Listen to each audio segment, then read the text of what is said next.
My daughter stole my credit cards while I slept. The FBI was already watching. I woke to find my daughter Rachel cutting up my credit cards with kitchen scissors while her husband Derek photographed my medication bottles, whispering about evidence of mental decline.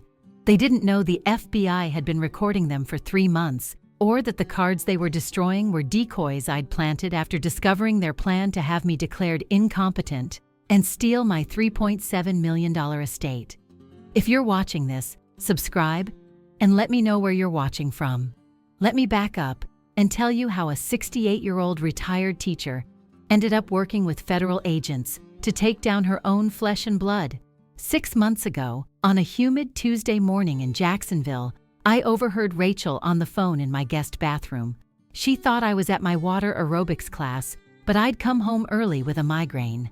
Through the thin door, I heard her say, "Mom's getting worse. Yesterday she called me Jennifer twice. We need to move fast on the incompetency filing before she gives everything to that church of hers." My blood turned to ice water. Jennifer was my late sister's name, and I'd never once confused my daughters. More importantly, I'd never mentioned leaving money to any church. I stood frozen in my hallway, gripping my pool bag as my daughter of 41 years plotted against me like I was some stranger to be conned. "Derek's got his brother ready to testify," she continued. "You know, the psychiatrist. He'll say whatever we need. Mom will be in Willowbrook Manor by September, and we'll have control of everything." Willowbrook Manor. I knew that place. It was where they sent people to disappear, a state-run facility on the outskirts of town where residents rarely lasted more than a year. My neighbor Eleanor had died there, forgotten and medicated into oblivion. I crept to my bedroom and sat on the edge of my bed, hands shaking. This was Rachel, my firstborn, the girl I'd stayed up with through countless ear infections, who I'd worked 3 jobs to put through college. Blood is thicker than water, but apparently not thicker than money. Here's the thing about reaching my age. People start seeing you as a problem to be managed, rather than a person to be respected. They think your gray hair means your brain is gray too. They talk slower, louder, as if you've suddenly lost the ability to understand English. Rachel had been doing it for months, I realized. The exaggerated concern when I misplaced my reading glasses, the worried glances when I took an extra second to remember an actor's name. But they'd made a crucial mistake. They'd underestimated me. That afternoon, I drove to the library and used their computer to research my options. Every search felt like a betrayal of its own. Adult children stealing from parents, elder financial abuse, how to protect assets from family. The statistics were staggering. 1 in 10 adults over 60 experiences elder abuse, usually by family members. I wasn't alone, but that didn't make it hurt less. That evening at dinner, I watched Rachel and Derek in my dining room, eating the pot roast I'd made, and saw them differently. Every smile was calculated, every question a trap. When Derek asked about my investments, I played along, acting confused. "Oh, I don't really understand all that financial stuff," I said, letting my voice quaver. "The nice man at the bank handles everything." Rachel and Derek exchanged a look of triumph. They thought I was already slipping. But that night, I couldn't sleep. At 3 a.m., I heard footsteps in my hallway. My bedroom door creaked open, and Rachel's silhouette appeared. She stood there watching me for 5 full minutes. I forced myself to breathe evenly, to not give away that I was awake. After she left, I found she'd gone through my desk, leaving papers slightly askew. She'd photographed my will, my bank statements, everything. The next morning, I made my move. I drove to the FBI field office in downtown Jacksonville. You might wonder why the FBI and not local police. Well, as I'd learned from my library research, elder fraud across state lines is a federal crime, and I'd remembered Derek had that brother in Georgia, the supposed psychiatrist, Special Agent Marcus Thompson, a young black man with kind eyes, listened to my story without interrupting. When I finished, he leaned back and said, "Mrs. Patterson, we've actually been investigating Derek's brother for medical fraud. Your case might be exactly what we need." It turned out Dr. Mitchell Lawson, Derek's brother, had been selling false psychiatric evaluations for years, helping families steal from elderly relatives across 3 states. The FBI had been building a case but needed someone on the inside. "Are you asking me to be an informant against my own daughter?" I asked. "I'm asking if you want justice," Agent Thompson replied. "Not just for yourself, but for the 17 other families he's destroyed." I thought about Eleanor dying alone in Willowbrook, about all the other forgotten elderly people whose children had thrown them away like garbage for money they didn't even need. Rachel and Derek owned a $400,000 house. They both had good jobs. This was pure greed. "What do I need to do?" I asked. Agent Thompson smiled. "Be yourself. Let them think their plan is working. We'll handle the rest." They fitted me with recording devices that looked like hearing aids. They cloned my phone so they could see every text Rachel and Derek sent.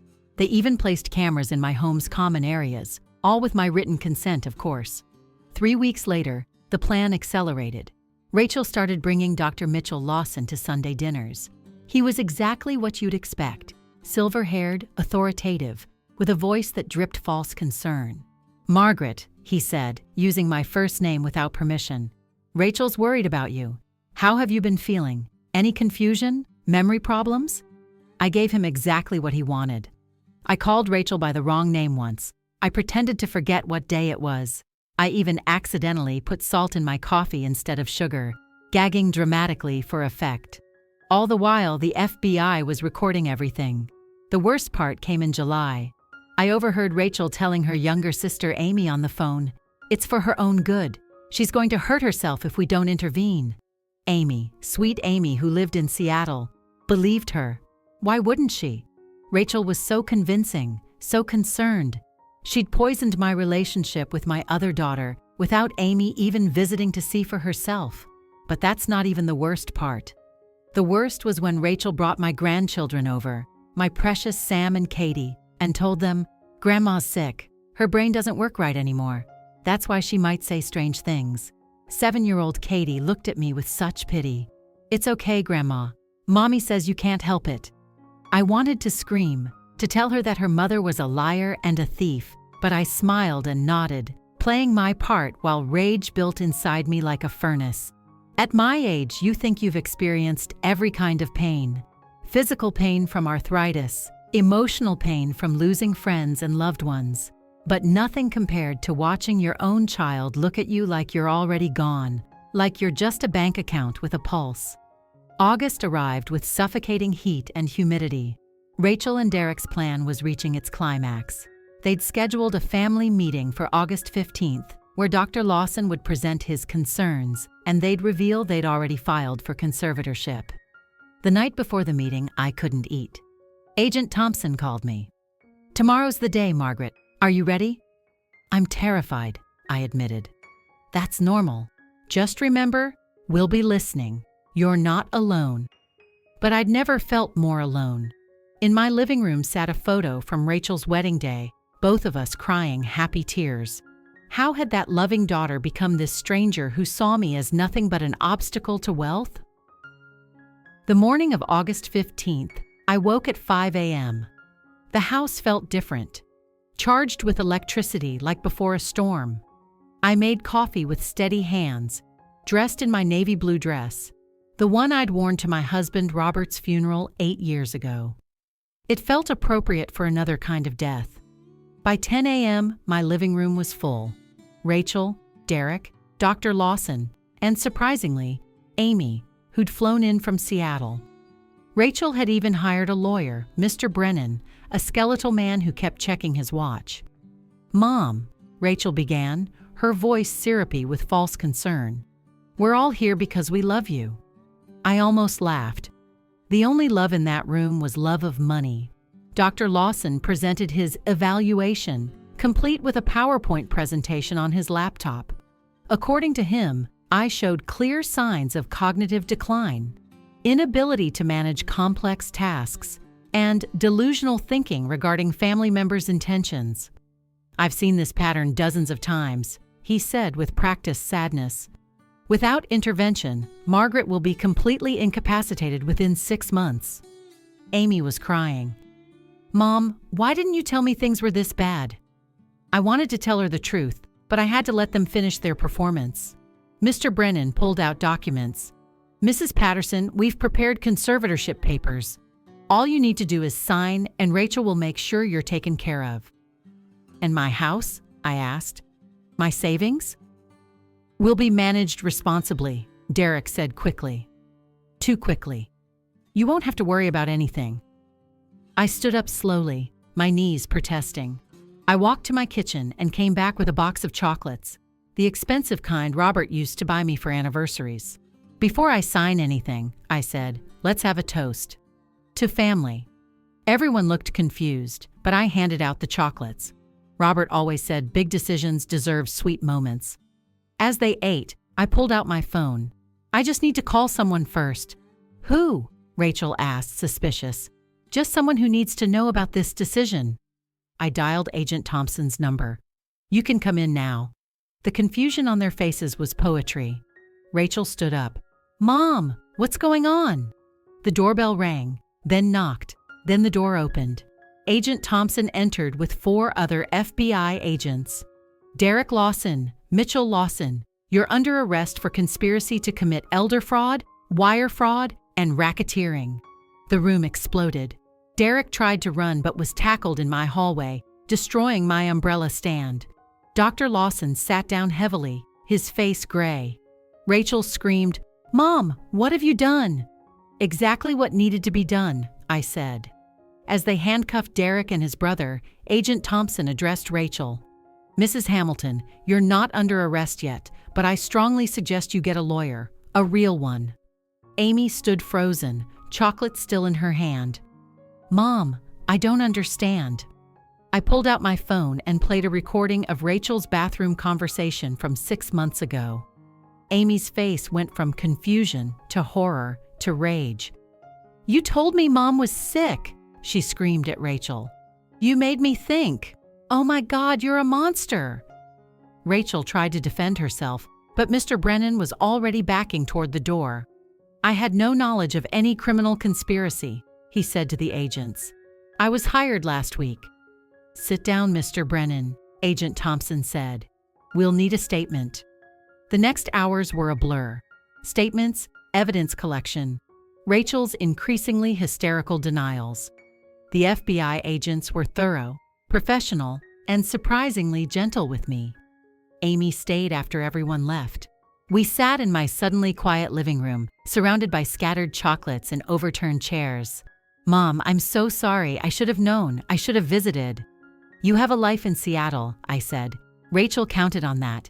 She's always been good at manipulation. I just never thought she'd use it against me. Here's what happened next. Derek was held without bail. Dr. Lawson, with his 17 other victims, was looking at 20 years. Rachel was charged with conspiracy, but remained free pending trial. She had to surrender her passport and wear an ankle monitor. The house became mine again, but it felt poisoned. I couldn't sit in my dining room without seeing Dr. Lawson's presentation. I couldn't use my kitchen without remembering Rachel cutting up those decoy credit cards. 3 days after the arrests, I got a call from an unknown number. You destroyed our lives, Rachel hissed. Sam and Katie will grow up knowing their grandmother put their father in prison. No, I said calmly. They'll grow up knowing their parents tried to steal from their grandmother. I'll make sure they know the truth when they're old enough. She hung up. It was the last time we spoke. The trial was set for October. In the meantime, I had decisions to make. The house felt too big, too full of ghosts. At 68, I had maybe 20 good years left if I was lucky. Did I want to spend them in a place that reminded me of betrayal? I listed the house and bought a condo near the beach in St. Augustine. Smaller, brighter, with a view of the ocean. A place without memories of Rachel practicing piano or Derek pretending to care about my garden. Amy flew out to help me move.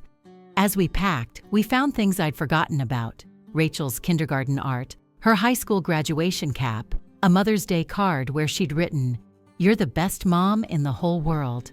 Do you want to keep these?" Amy asked gently. I looked at my daughter's childhood face in a photograph, missing teeth and grinning. Number that little girl is gone. She died a long time ago. I just didn't notice. We donated everything to Goodwill. The trial in October was brutal. The prosecution laid out the entire conspiracy. Dozens of victims, millions stolen, elderly people dying in state facilities while their children lived in their houses. Dr. Lawson had been doing this for 15 years. When I testified, Rachel wouldn't look at me. She'd lost weight, her designer clothes replaced with a plain black suit. Derek kept his head down, defeated. "Mrs. Patterson," the prosecutor asked, "why did you go to the FBI?" I looked at the jury, 12 strangers who held my daughter's fate, because I realized that if they could do this to me, their own mother, they could do it to anyone. And they had. 17 other families destroyed for greed. Was it hard to turn in your own daughter? 41 years of motherhood, and this is what it came to, I said. Yes, it was hard. But what they did was harder. They looked at me and saw dollar signs, not the woman who raised them, who sacrificed for them. They threw me away like garbage, so I took out the trash. The jury deliberated for 6 hours. Derek got 12 years. Dr. Lawson got 18.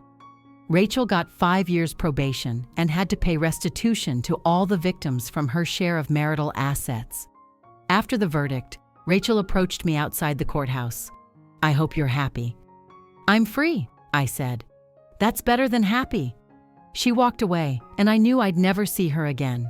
Sam and Katie would grow up without knowing me, poisoned against me by their mother's version of events. That was the price of justice. But here's the twist nobody expected, including me. 2 weeks after the trial, I got a call from Agent Thompson. "Margaret, you might want to sit down for this." "What now?" I asked, exhausted by drama. "The FBI has a fund for people who assist in major investigations. Given the scope of this case and your role in it, you're eligible for a reward." "I don't want money for turning in my daughter." "It's not for that. It's for helping us close 17 cases of elder fraud. The amount is $847,000. I did sit down then. Hard. With the money from selling the house and the FBI reward, I had more than I'd ever had. At 68, I was starting over with $4.2 million, more than the $3.7 million Rachel had tried to steal. Amy visited for Thanksgiving. We cooked turkey in my new kitchen, looking out at the ocean.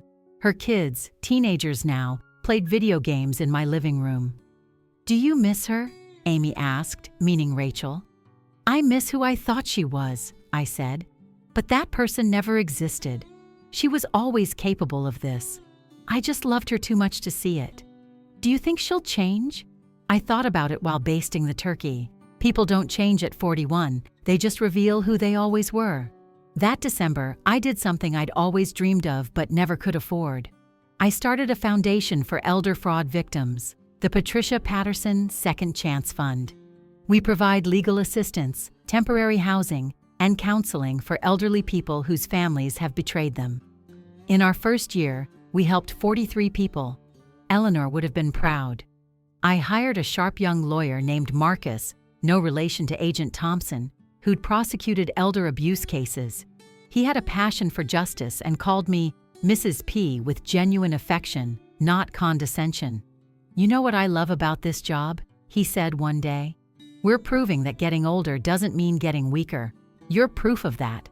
At my age, you're supposed to be slowing down, preparing for the end. Instead, I was beginning. I learned to use social media to spread awareness about elder fraud. I testified before the state legislature about strengthening conservatorship laws.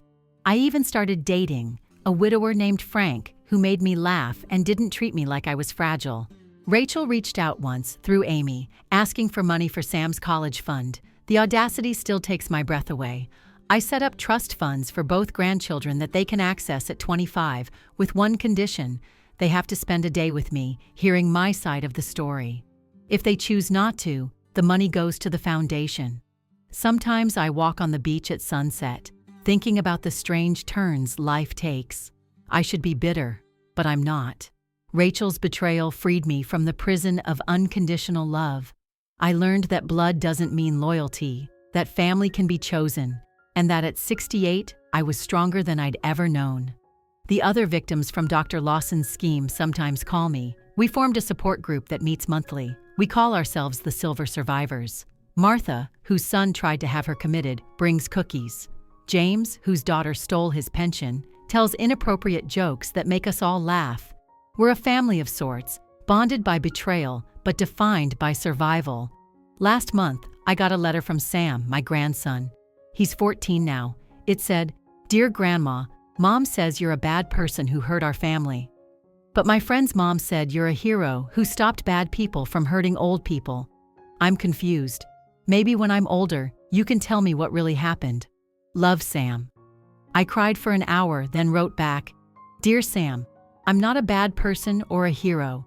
I'm just a grandmother who had to make an impossible choice. When you're ready, I'll tell you everything. Until then, know that I love you, no matter what. Love, Grandma." Maybe there's hope for the next generation after all. As I finish telling you this story, it's been 2 years since that morning I found Rachel in my bedroom with those scissors. The condo is peaceful, filled with new furniture and no ghosts. The foundation has helped over 100 people. Amy visits every few months with her family. Frank and I are planning a cruise to Alaska. They thought I was just a helpless old woman, someone to be discarded and robbed. They forgot that I'd survived 70 years on this earth, raised children, buried a husband, built a career. They mistook gray hair for weakness, wrinkles for vulnerability. They learned that we don't become less as we age. We become more. More experienced, more intuitive, more dangerous when cornered. The FBI still occasionally calls me to speak with other victims, to show them it's possible to fight back. I always say yes. Because here's what I learned. Your voice matters at any age. Your story deserves to be heard. And family isn't about blood. It's about who shows up when you need them. Agent Thompson showed up. Amy showed up. The Silver survivors show up. That's my family now.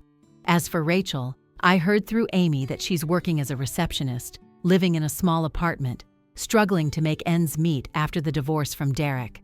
Part of me feels satisfaction. Part of me feels nothing. The mother in me, the part that remembers holding her as a baby, will always love who she could have been. But the woman she tried to destroy has no room for forgiveness. Some betrayals cut too deep to heal. Some bridges once burned should stay ash. And some lessons come at the price of everything you thought you knew about love. I'm 70 now. I have maybe 15 good years left, maybe 20 if I'm lucky. I plan to spend them living, not just surviving. The foundation will be my legacy, not the daughter who tried to destroy me. Every person we help is a victory over Rachel's greed, Derek's cruelty, and Dr. Lawson's evil. They wanted my money. Instead, they gave me purpose. Thanks for listening. Don't forget to subscribe and feel free to share your story in the comments. Your voice matters.